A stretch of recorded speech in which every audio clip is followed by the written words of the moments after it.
E un'altra cosa che io personalmente non sopporto del Natale sono i pranzi di famiglia, no? Pranzi di famiglia sono queste cose che organizza tua mamma, mia mamma.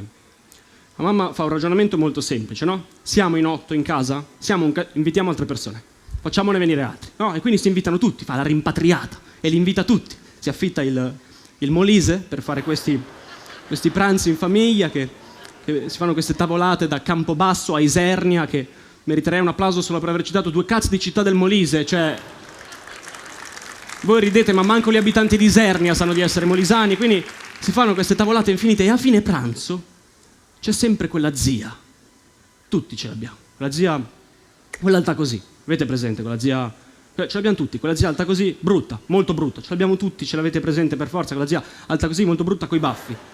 Tutti, ce l'avete presente per forza. Ecco, se non ce l'avete presente, siete voi la zia, quindi è quella alta così, brutta, coi baffi, no? Quella che ti si avvicina in punta di piedi. È quella che fa questa cosa qua. È presente questa? Quella fa male, cazzo, sta cosa, è vero? Fa male, è amica dell'altra zia, quella che ti ruba il nasino, capito?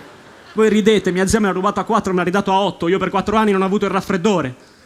Ecco, quella zia è quella, e tu non hai idea di chi sia, non hai idea di chi sia. Tu l'hai vista una volta al battesimo, poi per 18 anni non l'hai più vista. No? È quella che ti dice, io appena ti vede, io ti conosco da quando eri piccolo così.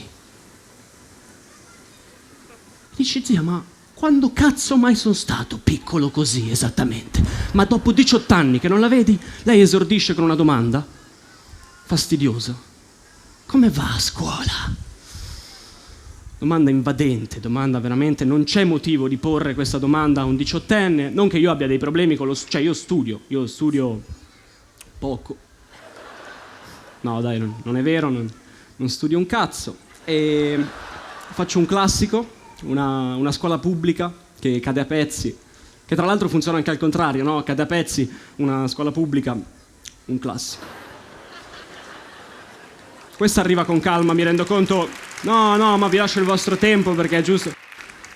E devo dire che, no, a me piace anche, ho fatto la 4ª superiore l'anno scorso, devo dire bella classe, mi è piaciuta, ho pensato di rifarla. E professori d'accordo all'unanimità, quindi la sto rifacendo. Ma quindi come va a scuola? È una domanda invadente, è una domanda fastidiosa, domanda alla quale io rispondo con un bene, no? Di cortesia. E loro fanno sempre la stessa battuta. E chissà come mai rispondono sempre bene. E vedi, zia, io rispondo sempre bene per il tuo bene. Perché dal momento che ai miei occhi sei una perfetta sconosciuta, la domanda come va a scuola è un tantinino invadente. Anche tu risponderesti bene se ti chiedessi come va, che ne so, la tua secchezza vaginale, capito? Perché se non vuoi una risposta di cortesia, a me sta bene. Siediti di fronte a me e io ti spiego serenamente come va la mia scuola. Vedi, io domani sono interrogato su Kant. E non ho ben capito che cosa Kant critica Hume, perché vedi, Kant pretende l'esistenza di una conoscenza a priori, ma in questo modo non supera Hume, in quanto sostituisce il suo scetticismo giustificabile con una soluzione convenzionale fittizia. Ma se vediamo il nocciolo del contrasto, Kant critica Hume per aver considerato il concetto di causa falso e ingannevole, e per parlarne nei termini più miti, un'illusione scusabile, in quanto l'abitudine, una necessità soggettiva di percepire spesso certe cose con le loro determinazioni l'una accanto dopo l'altra, è presa senza avvedersene per una necessità questa volta oggettiva di porre tale connessione tra gli oggetti stessi. Quindi, alla luce di tutto questo, mia cara zietta, converrai con me che la tua secchezza vaginale sia drasticamente peggiorata, cazzo! Questo è quello che vorresti risponderle, ma ti trattieni, non lo fai. Però mi sento comunque di darvi un consiglio dal cuore. Ecco, se vi capitasse di fermare un adolescente per strada per chiedergli come va a scuola, ecco, non stupitevi se doveste rispondervi secchezza vaginale, ma soprattutto ascoltate il mio vero consiglio, che è fatevi i cazzi vostri, che tra l'altro è il consiglio che ha dato Hume a Kant. Grazie.